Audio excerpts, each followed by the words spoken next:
जय श्री राम। नमस्कार सभी मित्रों को। दोस्तों, केतु देव के राशि परिवर्तन के अगली कड़ी में आज मैं आप सभी को मकर लग्न, कुंभ लग्न तथा मीन लग्न के बारे में बताने जा रहा हूं। इससे पहले हम धनु लग्न तक चर्चा कर चुके हैं कि केतु देव के राशि परिवर्तन पर आप सभी के लग्नों पर क्या प्रभाव होगा। जैसा कि आप सभी मित्र जानते हैं, अभी केतु देव वृश्चिक राशि में संचरण कर रहे हैं तथा यह 12 अप्रैल 2022 को वृश्चिक से निकलकर, क्योंकि ये वक्री चलते हैं, राहु और केतु की उल्टी चाल होती है, तो यह वृश्चिक से निकलकर तुला में गोचरस्थ होंगे 12 अप्रैल 2022 को और पूरे 1.5 वर्षों के लिए अक्टूबर 2023 तक वहीं पर तुला राशि में ही शुक्रदेव के तुला राशि में रहेंगे।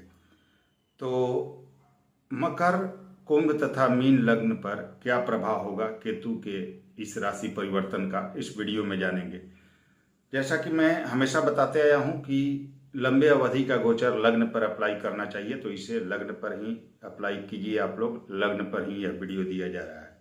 कुछ चीज़ों का ध्यान रखना जरूरी है। सबसे पहले अपनी जन्म कुंडली में केतु की स्थिति देख लीजिए। अगर केतु अच्छे पोजीशन में है तो गोचर में भी अच्छा फल मिलेगा। साथ ही राहु और केतु एक छाया ग्रह हैं, इनका अपना कोई प्रभाव नहीं होता, अपने राशि स्वामी के अनुसार फल देते हैं। तो केतु जिस राशि में बैठे हैं आपके जन्म कुंडली में, ये भी देख लीजिए कि राशि स्वामी किस स्थिति में। अगर उनके राशि स्वामी की स्थिति अच्छी है तो स्वाभाविक रूप से केतु का अच्छा फल आपको प्राप्त होगा।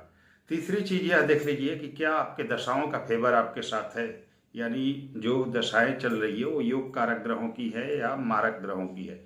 अगर योग कारक और कुंडली के लिए लाभदायक अच्छे ग्रहों की दशा चल रही है तो किसी भी राशि परिवर्तन से अच्छा फल प्राप्त होता है। नहीं तो दोस्तों, अगर दशाओं का फेवर आपके साथ नहीं हो तो राशि परिवर्तन से सिर्फ राशि परिवर्तन गोचर में हो जाए, उससे कोई खास प्रभाव नहीं मिलता, उसका कोई खास फायदा नहीं होता।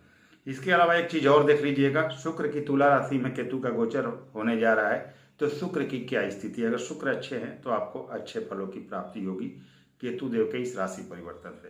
अब चलिए हम मकर, कुंभ तथा मीन लग्न के बारे में जानते हैं कि इन 1.5 सालों में इन तीनों लग्नों पर क्या प्रभाव होगा केतु देव के इस राशि परिवर्तन से। सबसे पहले मकर लग्न की बात करते हैं। तो मकर लग्न के लिए दशम भाव में शुक्र के तुला राशि में केतु का गोचर 12 अप्रैल 2022 को होगा।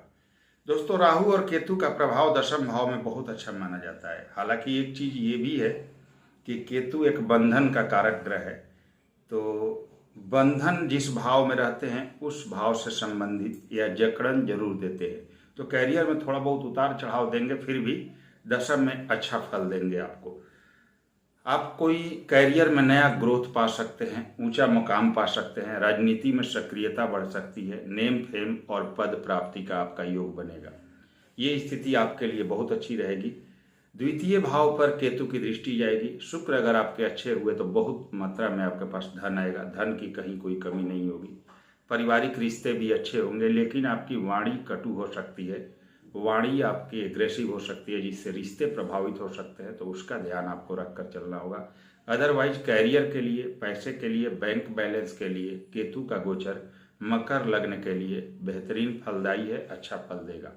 7.5 भी चल रही है, लेकिन आपको चिंता करने की जरूरत नहीं है, क्योंकि अभी आपकी स्थितियां अनुकूल बन रही है। सभी ग्रहों के गोचर के अनुसार आप बहुत अच्छी पोजीशन में आने वाले हैं अप्रैल के बाद। दूसरी बात करें कि इनकी दृष्टि फिर द्वितीय भाव और फिर चतुर्थ भाव पर भी जाएगी। तो चतुर्थ भाव जो कि सुख सुविधा का, मकान वाहन का है, माता का है, तो माता संबंधी स्वास्थ्य समस्या यहाँ हो सकती है, वो परेशानी सामने आ सकती है, अचानक कुछ खर्च बढ़ सकते हैं, उसका ध्यान रखिएगा। लेकिन सुख साधन आपके बढ़ेंगे, पैसे वैसे की स्थिति बहुत अच्छी रहेगी, मकान वाहन लेने का योग बनेगा। आप बहुत दिनों से कहीं कोई प्लॉट वगैरह लेना चाहते थे तो वो ले पाएंगे, उसकी स्थिति बहुत अच्छी है। लेकिन कोई भी इन्वेस्ट, यानी कोई भी बड़ा इन्वेस्ट करने से पहले अच्छे से सोच विचार जरूर कीजिएगा। किसी पर आंख मूंद के भरोसा मत कीजिएगा, कहीं आपके पैसे फंस ना जाए, धोखा ना हो जाए या लीगल मैटर सामने ना आ जाए, इसका ध्यान आपको रखना होगा। हाँ, एक चीज और है कि इस दरमियान स्थान परिवर्तन का प्रबल योग बन रहा है। हो सकता है कि कहीं आप स्थान परिवर्तन करें, दूसरी जगह कार्य व्यापार आपका आरंभ हो, या जॉब में है तो ट्रांसफर का योग बनेगा, प्रमोशन का भी योग बन रहा है, तो अच्छा चीज है ये आपके लिए। अब यहाँ से केतु की दृष्टि आपके छठे भाव पर रहेगी, तो छठा भाव रोग ऋण शत्रु का है। शत्रुओं पर विजय प्राप्त करेंगे, पुराने बीमारियां वगैरह से राहत मिलेगी, आपको बीमारियों से राहत मिलेगी।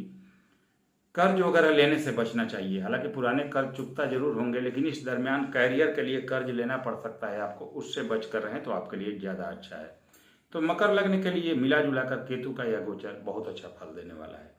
अब बात करें कि कुंभ लग्न के लिए क्या स्थिति रहेगी केतु देव के राशि परिवर्तन से, तो नवम भाव में शुक्र के तुला राशि में केतु का गोचर 12 अप्रैल 2022 को होगा। नवम भाव जो कि धर्म का है, पिता का है, आपके भाग्य का है, वहां पर केतु जैसा ग्रह यानी एक मोक्ष का कारक ग्रह धर्म के भाव में जा रहा है। तो सीधा सीधी बात है दोस्तों, कॉम्बिनेशन बनाइए। अगर आप धर्म से जुड़कर रहते हैं, अच्छे कर्म करते हैं, लोगों की मदद करते हैं, धार्मिक चीजों में खर्च करते हैं, तो बहुत अच्छी स्थिति रहेगी। भाग्य आपका प्रबल रूप से साथ देगा। पिता को सपोर्ट करें, पिता का आशीर्वाद प्राप्त करें, धार्मिक चीजों से जुड़ कर रहें, अच्छे कर्म करें, बहुत अच्छा भाग्य देगा साथ आपका। यहाँ इस दौरान आपकी विदेश यात्राएं भी संभव है, उससे भी आपको लाभ होंगी। तो भाग्य के लिए केतु का यह गोचर अच्छा है, लेकिन तब तक अच्छा है जब तक आप अच्छे चीज़ों में संलिप्त हैं, धर्म से जुड़ कर रहते हैं, अच्छे कर्म करते हैं। जैसे ही आप धर्म के मार्ग से अलग हुए, जैसे ही आप धर्म से विमुख हुए, परेशानियां आपकी बढ़नी शुरू हो जाएंगी और कई तरह की स्थितियां आपके लिए नेगेटिव पैदा होंगी। अब लग्न पर केतु की दृष्टि है, यहाँ से लग्न पर केतु की दृष्टि जाएगी, तो लग्न पर केतु का दृष्टि होना, केतु जैसे क्रूर और पापी ग्रह का दृष्टि होना एग्रेसिव नेचर में बढ़ोतरी करेगा। एकाएक कटु वाक्य बोल सकते हैं आप, जिससे आपके काम बिगड़ सकते हैं, सर पर चोट लग सकता है, वाहन वगैरह से दुर्घटना का योग बनेगा, उसके लिए ध्यान रखना होगा, सोच समझकर फैसला लेना होगा, तो आपके लिए अच्छा होगा। तृतीय भाव पर केतु की दृष्टि जाएगी, जो कि आपके छोटे भाई बहनों का है, पराक्रम का है, कम्युनिकेशन स्किल का है, मीडिया आदि से जुड़ा हुआ भाव है। तो पराक्रम में बहुत जबरदस्त उन्नति होगी, वृद्धि होगी। भाई बहनों से संबंध अच्छा रखना चाहिए, कम्युनिकेशन स्किल बढ़ेगा, लोगों से जान पहचान, नए लोगों से पहचान बढ़ेगी, साथ में स्थान परिवर्तन का प्रबल योग बनेगा। पंचम भाव पर केतु की दृष्टि जाएगी। पांचवा भाव बुद्धि का, विवेक का, संतान का, शिक्षा का, गुरु दीक्षा आदि का है। तो यहाँ से आप निश्चय ही अपने बुद्धि विवेक के बल पर अच्छा धनार्जन करेंगे, नेम फेम पाएंगे। कॉम्पिटेटिव एग्जाम्स वगैरह के लिए मेहनत करते हैं छात्रगण जो है, उनके लिए अच्छा अपॉर्चुनिटी मिलेगा, अच्छे मौके मिलेंगे। प्रेम संबंधों में हैं तो यहाँ पर थोड़ा सावधानी रखिएगा, क्योंकि एक छोटी सी गलतफहमी प्रेम संबंधों में दूरी पैदा कर सकती है और परेशानियां हो सकती है। विवाह का योग बनेगा आपके लिए, ये सब स्थितियां ठीक है। तो मिला जुला के कुंभ के लिए भी कुछ सावधानी रखी जाए तो बहुत अच्छा गोचर है यह। अब बात करें कि मीन लग्न के लिए केतु देव के राशि परिवर्तन का क्या प्रभाव होगा इन 1.5 सालों में, अप्रैल 2022 से लेकर अक्टूबर 2023 तक। आपके अष्टम भाव में शुक्र के तुला राशि में केतु का गोचर होगा। दोस्तों, राहु और केतु का गोचर 8वें और 12वें भाव में कभी भी अच्छा फल नहीं देता, कुछ चीजों को छोड़ दिया जाए तो। अष्टम भाव अचानक हानि का है, आयु का है तो मृत्यु का भी है, परेशानियों का भी है। अष्टम भाव में केतु जैसा ग्रह तंत्र मंत्र में वृद्धि कर देगा। कहीं ना कहीं हो सकता है आपके गुड़ चीजों में रुचि आपकी बढ़ जाए, ऐसी बीमारी दे सकता है जो आसानी से पकड़ में ना आए।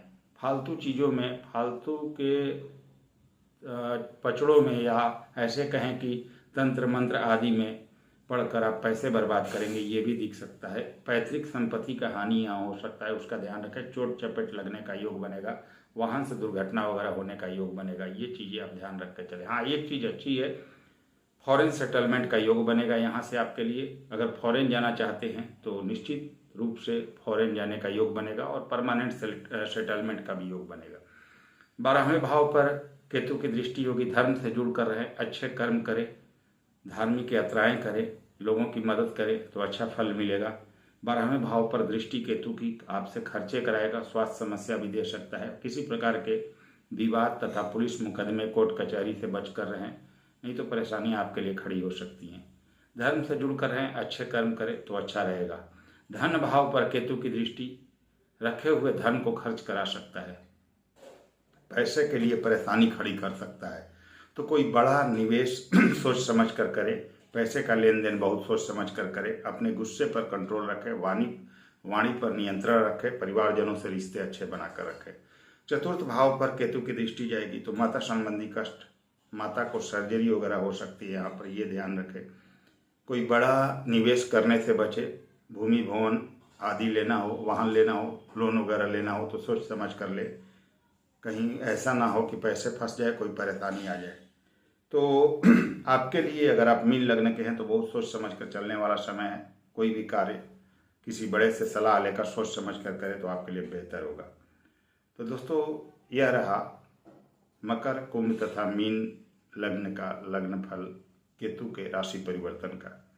अगर आप सभी को कुछ प्रॉब्लम हो रही है केतु के द्वारा तो आप क्या कर सकते हैं, शंकर भगवान की नियमित रूप से पूजा, रुद्राभिषेक शंकर भगवान का करें, 3 लाल रंग का ध्वज 3 मंगलवार हनुमान मंदिर में ले जाकर हनुमान जी के चरणों में चढ़ाएं, हनुमान जी की आराधना करें, मंगलवार को हनुमान मंदिर जाना शुरू करें।